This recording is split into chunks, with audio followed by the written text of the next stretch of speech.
Bienvenue sur ma chaîne YouTube. Alors, je suis Pocahontas-du-bas 241. Alors aujourd'hui, il va s'agir d'une story time. Donc, je vais vous parler un peu de certains événements qui me sont arrivés à Dubaï. Alors, on va commencer par le générique.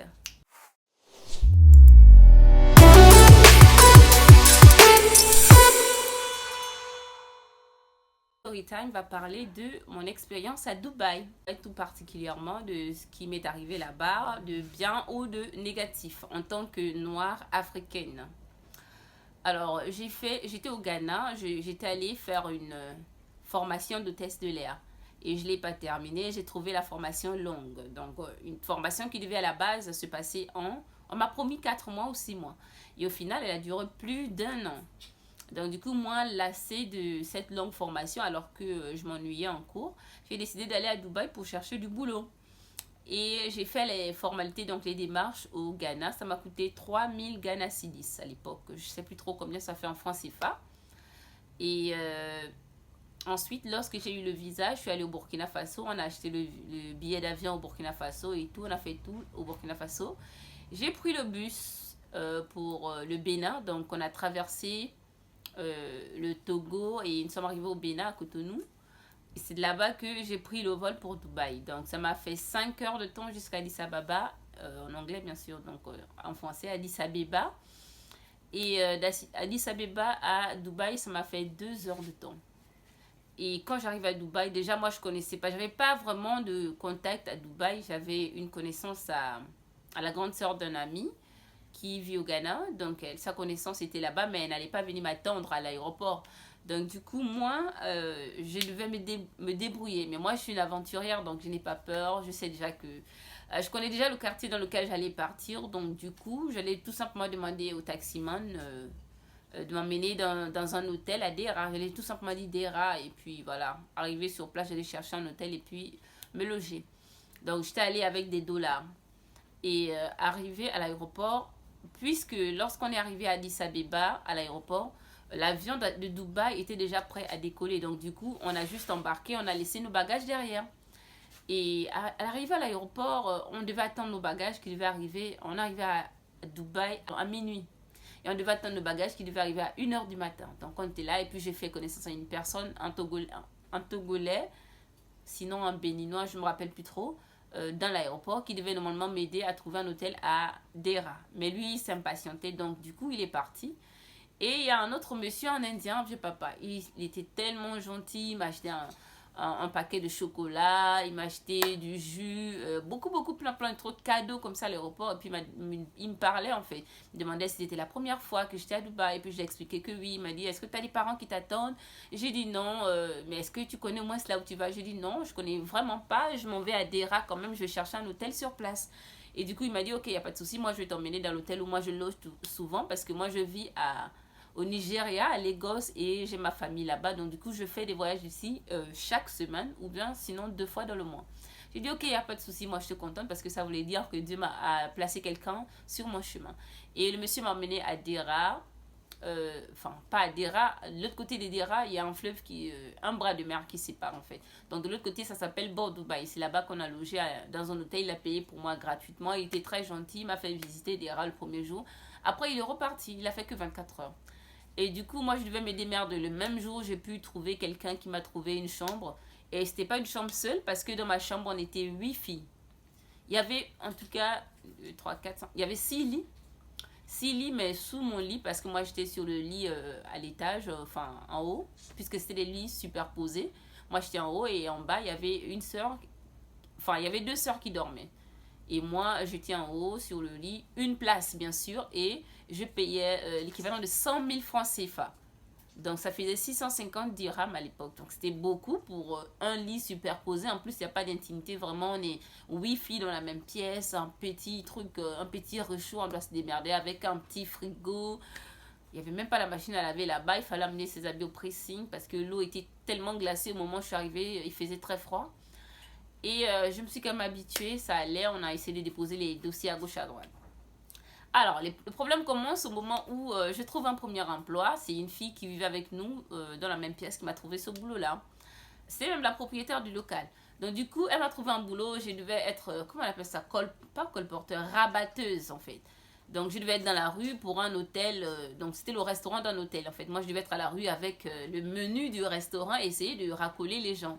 Demander aux gens s'il vous plaît, est-ce que vous pouvez venir manger ici dans ce restaurant, on a ce menu-là, c'est abordable, c'est très bien et tout. Essayer de leur amener des clients.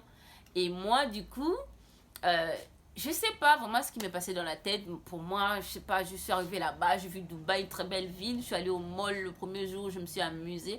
Au bout de 3 jours, on te trouve du boulot et moi, je me la pétais. Je me disais, non, moi, je vais pas faire ça, j'ai trop honte. Moi, c'est pas le genre de boulot que je suis venue faire ici. Après ça, j'ai regretté en fait. On m'a amené à l'entretien, un bon salaire et tout, mais j'ai refusé. L'équivalent, le salaire, c'était l'équivalent de 400 000 francs CFA. Donc, dans 400 000 francs CFA, il faut compter le loyer de 100 000 francs et tu manges à l'hôtel. Donc, au restaurant, là où tu travailles, ça veut dire que tu ne prépares même pas chez toi. Et tu travailles 6 jours sur 7. J'allais me faire assez d'économies quand même. Mais moi, j'ai refusé parce que je voulais me la jouer belle, en fait, la belle. En fait, je voulais un vrai boulot, un boulot. Tu n'as même pas de diplôme, mais tu veux un grand boulot. Et après, j'ai trouvé un boulot dans un KFC. Ça n'a pas duré. On m'a vite licencié. Enfin, on m'a pas licencié, on m'a renvoyé. J'ai fait 2 jours, 3 jours d'essai. Parce que y a quelqu'un qui devait faire venir sa sœur malaisienne, bien sûr. Ensuite, je suis restée à la maison presque 1 mois et demi sans plus trouver de boulot. J'ai galéré, il n'y avait plus rien, rien, rien du tout que je trouvais. Ensuite, j'ai pu trouver un boulot dans un hôtel que je tairai le nom. Voilà, j'étais caissière réceptionniste. Et c'est là-bas que ma pire expérience en tant que travailleuse a commencé. Et du coup, là-bas, j'étais caissière réceptionniste, pardon. Et moi, j'étais, on va dire, je prenais les appels, les commandes des clients dans leur chambre. Donc, j'étais au room service en même temps au restaurant. Donc, lorsqu'il y avait des clients sur place, j'étais là. Quand il y avait des clients dans les hôtels, dans les chambres, pardon, qui voulaient à manger ou quoi que ce soit, j'étais là aussi pour eux. Et j'avais un patron, c'était des Indiens en fait. Et c'était un salaire minable, mais comme j'avais pas le choix, je voulais pas rentrer déjà en Afrique, je voulais me donner maintenant à la tâche. J'ai accepté le boulot, j'ai accepté le poste. Donc j'avais l'équivalent de 250 000 francs comme salaire en fait. Dans 250 000 francs, faut pas oublier que je vous disais que ma chambre c'était 100 000 francs. Donc il allait me rester 150 000 francs et je n'avais qu'un seul repas là-bas, enfin 2 repas, bien sûr le soir aussi. Mais c'était pas suffisant parce que je n'avais pas le petit déjeuner. Donc moi, je devais me débrouiller. Je devais quand même faire des courses à la maison. Ensuite, dans les 150 000 francs, il y a le transport, il y a beaucoup de choses. Il faut épargner parce que je suis pas là à Dubaï pour m'amuser. J'étais allée pour trouver un boulot. Ensuite, j'allais payer ma formation de test de l'air là-bas parce que la formation là-bas, c'était 2 mois. Enfin, c'était 6 semaines, 1 mois et demi, on va dire. Alors, j'ai commencé le boulot une semaine. Au début, c'était bien. La première semaine, c'était bien. Mais la deuxième semaine, le patron, il a commencé le manager. Il y avait 2 managers. Il y avait un. En fait, ça a bien commencé. La première semaine, c'était bien. La deuxième semaine, ça a commencé à capoter. Parce que j'avais 2 managers, en fait. Un qui était un peu plein et l'autre mince. Donc, le plein, il était tout le temps là gentil. Il me disait tout le temps ce qu'il fallait faire. Il savait que j'avais pas d'expérience dans le domaine. Donc, à chaque fois, il me disait toujours ce qu'il fallait faire. Fais ça, arrange ça. Et puis, le fait d'avoir 2 managers a causé des problèmes parce que l'un, le gentil venait me dire fais ça, fais ça, fais ça, place les choses comme ça. Moi, je le faisais. Ensuite, le mince là, qui était méchant, lui, il arrivait aussi avec ses ordres. Il criait sur moi directement. Mais pourquoi tu as fait ça? Mais qui t'a donné l'ordre de faire ça? On ne fait pas ça comme ça. Donc, il mettait tout le temps la pression. Donc, la deuxième semaine, je ne pouvais même pas supporter quoi. Il a tellement mis la pression sur moi. Dès que j'arrivais le matin, il criait sur moi fais ça, fais ça. Donc, même les gens de la réception, c'était 2 hommes en fait, ils alternaient à chaque fois. Chaque fois qu'ils venaient, ils avaient presque pitié de moi. Donc du coup, quand le méchant là, le mince là, il n'était pas là, donc les gars de la réception venaient souvent m'aider. Ouais, mais apparemment lui, il n'aime pas trop qu'on fasse comme ça, donc il essaie d'arranger comme ça pour m'aider. Parce que le monsieur, il aimait trop crier sur moi, sachant que je recevais l'ordre de 2 managers. Et la deuxième semaine, c'était vraiment le trop plein parce que le matin, il mettait la pression. Et puis le soir, il me disait, oui, ça va, est-ce que tu as bien travaillé, tu n'es pas trop fatigué, est-ce que tu as pris ton repas du soir? Bon, après, tu m'appelles, hein, on va se retrouver, tu vas venir passer la nuit avec moi. Le premier jour, je n'en revenais pas, j'étais choquée. Je me disais, ouais, c'est ce qu'on appelle le harcèlement au boulot. Ah, mais j'étais vraiment, vraiment choquée. Le deuxième jour, la même chose. Troisième jour, c'était trop en fait. Mais vraiment, j'en pouvais plus. Au bout du 4e jour, je suis rentrée chez moi le soir, j'ai souri, je suis rentrée chez moi le soir. J'ai dit, il n'y a pas de souci, puisque j'avais son numéro. Je suis rentrée chez moi le soir, après, je suis plus jamais revenue.